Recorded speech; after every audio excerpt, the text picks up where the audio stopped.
Hey les amis, j'espère que vous allez bien. Donc aujourd'hui, je vais vous montrer comment j'ai réalisé donc ces beignets. Petits beignets vraiment ultra faciles à réaliser et surtout très très gourmands. Alors si vous n'êtes pas encore abonné à la chaîne Cuisine Rapide, je vous invite à le faire en cliquant sur le petit bouton qui se trouve juste en bas de la vidéo, c'est marqué en rouge, s'abonner, cliquez dessus. Les amis, c'est entièrement gratuit et en plus vous allez apprendre énormément de choses. Assez parlé, on part en cuisine, c'est parti. Alors pour réaliser ces brioches, c'est super facile. Il va nous falloir 350 g de farine, 80 g d'huile, un œuf, 2 cuillères à soupe de sucre, 130 ml d'eau tiède, ça fait environ grammes, ça fait environ 120 grammes d'eau. Alors 130 ml, j'ai regardé, j'ai pesé, ça fait 120 grammes d'eau, d'accord? 5 grammes de levure sèche boulangère, ça représente environ une bonne cuillère à café, et une demi-cuillère à café de sel. Recette super facile. Alors comme je le disais, rien de plus facile, donc là je mets l'huile. Hop là. Alors là je mélange l'eau tiède directement avec la levure. Hop là, je verse le tout et je vais amener ça donc au batteur. Vous pouvez faire donc la recette à la main, il n'y a pas de problème. Allez, je pétris pendant environ 3 à 4 minutes. Alors n'hésitez pas à arrêter un petit peu le batteur. Et avec une cuillère en bois, vous ramenez tout au centre. Allez, là la pâte est prête. Je vais venir la décoller donc du crochet. Pour cela, je récupère un petit peu de farine. J'en mets aussi de la farine sur les bords. Et je prends ma palette comme ça. C'est tout simple. Alors, donc là, je fais tomber. Je suis pas bourré les amis, hein, ça va. Allez. Hein, je sais pas, je failli tomber. Ah, tu dis un petit coucou aux abonnés, Asia? Coucou les abonnés. Elle est en train de manger là. Bon, la famille, on va maintenant recouvrir cette pâte et on va la laisser reposer environ 2 heures. Il faut vraiment que ça gonfle, les amis. Il faut que ça pousse. Il faut que ça gonfle. Allez, on recouvre dans le plastique et on laisse pousser tranquillement. Alors, on farine le plan de travail. Alors, n'hésite pas, on met de la farine, les amis. Hein. Surtout, n'ayez pas peur. Et là, je viens décoller ma pâte. Donc là, c'est très simple. Et hop là, on la transvase donc sur le plan de travail. Et là, on va venir l'étaler. Donc on s'assure surtout de mettre assez de farine, suffisamment de farine en dessous les amis pour pas que ça colle. Hein. Donc là je récupère le rouleau et là j'essaie d'obtenir un carré. Donc là quand j'arrive là les amis, aussitôt je surveille ce qui se passe en bas, il y a quasiment plus de farine, j'en rajoute. Dessous il faut bien fariner sinon ça va coller. Hop, je retourne le pâton et j'essaie de former donc mon carré. Alors surtout quand c'est fait, on s'assure que c'est pas collé en bas. Donc là, je regarde vite fait, c'est pas collé. Donc ici, je récupère un petit peu de beurre fondu, ou alors vous récupérez si vous voulez un petit peu d'huile. Là, le but du jeu, c'est de badigeonner donc le dessus pour justement se retrouver à la fin avec une pâte qui soit légèrement feuilletée. Je vais vous montrer les amis. Donc là, vous mettez un peu d'huile si vous voulez, mais le beurre, c'est vrai que ça va apporter une saveur supplémentaire. Une fois que c'est fait, on récupère ici la pâte et on va venir comme ça la rouler. On y va tout doucement les amis, avec souplesse et tendresse et délicatesse. Là on forme juste un boudin comme ça. Alors le boudin on essaie de le former de taille régulière les amis. Hein. Là, une fois que c'est fait, hop là, on s'avance ici. Là on essaie d'égaliser donc les bouts hein, pour avoir de la pâte bien partout.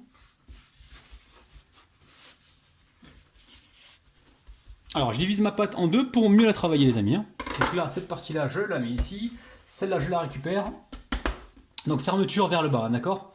Fermeture vers le bas. Je récupère ma farine, hop là. Je refarine dessous et j'étale donc mon pâton comme ça. Dans un premier temps. Hop. J'hésite pas, voilà, m'assurer qu'il y ait bien de la farine dessous. On en rajoute hein, s'il faut, hop. Et là pareil, je vais étaler mais dans ce sens-là.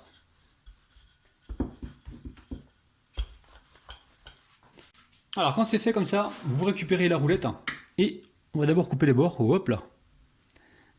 Alors si vous voyez que ça colle les amis, petite astuce, on trempe la roulette dans la farine et le tour est joué. Si vous avez une roulette plus grande, ce sera beaucoup plus pratique. Et là, je vais détailler des bandes. Alors soit des bandes rectangulaires ou soit de forme carrée, c'est vous qui voyez.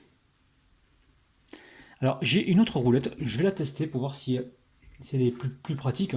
Parce que là j'ai l'impression que cette roulette là c'est pour les petits gâteaux, hein, pour les petits beignets. Alors J'ai quoi dans mon bazar ici? Ah, j'ai une petite roulette. Alors est-ce qu'elle marche? Oui, elle marche. Donc pareil, je la trempe dans la farine et je vais venir découper ici. Alors est-ce que ça marche? Ben, ça marche beaucoup mieux les amis. Donc on va continuer avec... Alors, avec celle-ci, les amis, regardez bien, hein, on n'est pas trop fin là. On est... Ouais, je vous montre. Voilà. Cette taille-là, vous faites pas trop fin parce qu'après, c'est pas... Le résultat, j'aime pas quand c'est trop fin. Donc là, on coupe.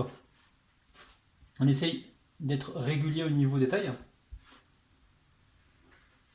Alors, pour le plan de travail, je récupère ici ma corne et tout ça, je nettoie donc le plan de travail. Ça se nettoie très facilement. Donc maintenant, ici, je récupère ma plaque avec mes petits beignets. Je vais les recouvrir d'un plastique et je vais les laisser donc pousser tranquillement pendant au moins 25 minutes. Il faut que ça regonfle légèrement. Alors, je récupère ici un plastique. Et surtout, je m'assure que tout soit bien couvert parce que sinon, ça risque de sécher. Alors là, on peut voir que ça a légèrement gonflé. Hein. Il n'y a pas besoin que ça gonfle beaucoup trop. Voilà, là, ça a bien gonflé, hein, les amis. Donc, on va pouvoir partir en cuisson. Alors, l'huile est chaude. Je récupère donc mes beignets un par un et je les mets dans l'huile. On les récupère sans les déformer, les amis. Vous voyez? Hop là, il va avec souplesse et délicatesse. Donc, l'huile est suffisamment chaude.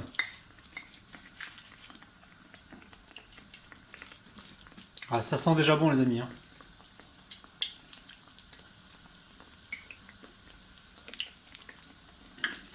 Attention à la cuisson, on voit que dessous là, ça commence déjà à colorer, donc on va pouvoir les retourner comme ça.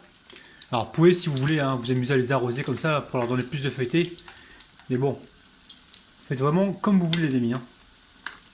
Hop là, faites attention. Surtout, on baisse le feu si on voit que ça va trop fort. Hein. Alors au bout de quelques minutes comme ça, on va venir les retirer et les déposer directement sur une grille. Allez, on répète la même opération. Hop là. Alors évitez de les arroser les amis, hein, parce que vous allez vous retrouver avec des bulles. Hein. J'avais pas pensé à ça au départ, mais vaut mieux laisser vos beignets à la forme qui sont, c'est-à-dire rectangulaires. Allez, on les retourne, hop là. Alors franchement les amis, faites attention parce que les beignets ils cuisent très rapidement. Donc là, j'ai récupéré du sucre et je vais venir comme ça les tremper dans le sucre. Vous n'êtes pas obligé de le faire les amis. Il faut savoir que ces beignets à la base ils sont pas trop sucrés les amis. Hein. C'est pour ça que je fais ça. Vous allez franchement vous régaler. Ils sont très faciles à réaliser et attention ils cuisent très vite. Hein. Donc mettez pas le feu trop fort. Hein. Bon la famille, c'est hyper moelleux. Ça a l'air super bon, regardez-moi ça, c'est un truc de dingue. Donc je vais attendre l'heure du goûter hein, pour le partager.